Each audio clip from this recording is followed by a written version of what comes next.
ये उसी का एक्सटेंशन है। अगर हम अभी माइक्रोस्कोपिक ढंग से देखें चीज़ों को, बहुत इनलार्ज करके देखें तो दिखाई देगा कि अरे कितना क्या बदल गया, जो बैठे थे लोग वो तो हैं ही नहीं, इतनी देर में उनके फिज़िकल स्ट्रक्चर पर भी बदलाव हो गए।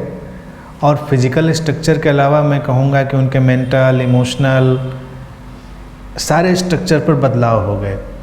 तो हम उतनी सूक्ष्मता से देखने के लिए तैयार नहीं। ये विधि हमको ज़्यादा सजग और होशपूर्ण बनाने के लिए, इस विधि में होश की मात्रा बहुत ज़्यादा है, इसीलिए ये केवल सैद्धांतिक नहीं रहेगी। अगर हम पहली और अंतिम बार देख रहे हैं तो इसका मतलब हम बहुत ज़्यादा जागे हुए, बहुत होश से भरे हुए, तभी हमको दिखाई देगा कि सब नया है, कुछ भी वो नहीं रहा।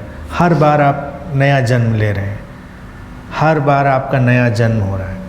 तो इस विधि में अगर कोई एक बार प्रवेश कर जाता है तो जन्म और मृत्यु के सारे चक्रों से भी बाहर हो जाता है, देखा जाए अपने कर्मों से भी बाहर हो जाता है, क्योंकि कर्मों का बंधन स्मृतियों का ही बंधन है। जितना हम स्मृतियों में बंधे हैं उतना कर्मों में बंधे हैं।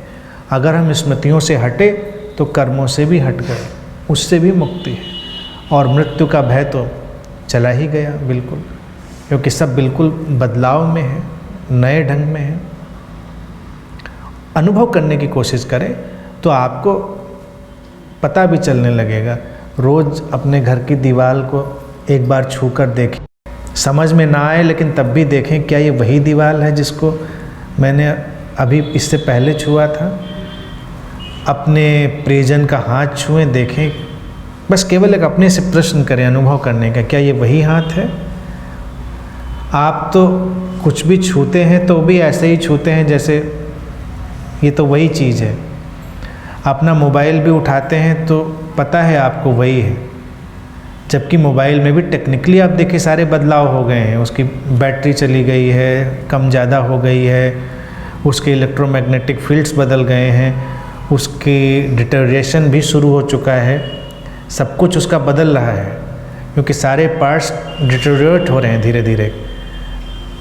वही चीज़ नहीं है जो हमने हाथ में ली थी। तो एक बार अनुभव के तल से, अगर कोई पेड़ पौधा है आपके घर के आसपास या घर में, तो पेड़ को जाकर एक बार छू कर देखें, ये वही वाला पेड़ है, इसमें वही अनुभव है, वही स्पर्श है, या कुछ नया है। तो धीरे धीरे आपको एक दिन लगेगा कि नया है। रोज़ सोने से पहले अपना चेहरा देखें, इस चेहरे को आपने कल भी देखा था या पहली बार देख रहे हैं। सुबह उठकर भी गौर से अपने चेहरे को देखें, इसको कल देखा था या शाम को देखा था रात में, ये वही वाला चेहरा है या कोई और है, फ़र्क है। और फेस लिफ्ट का इससे अच्छा तरीका नहीं है मुझे लगता है। Face lifting,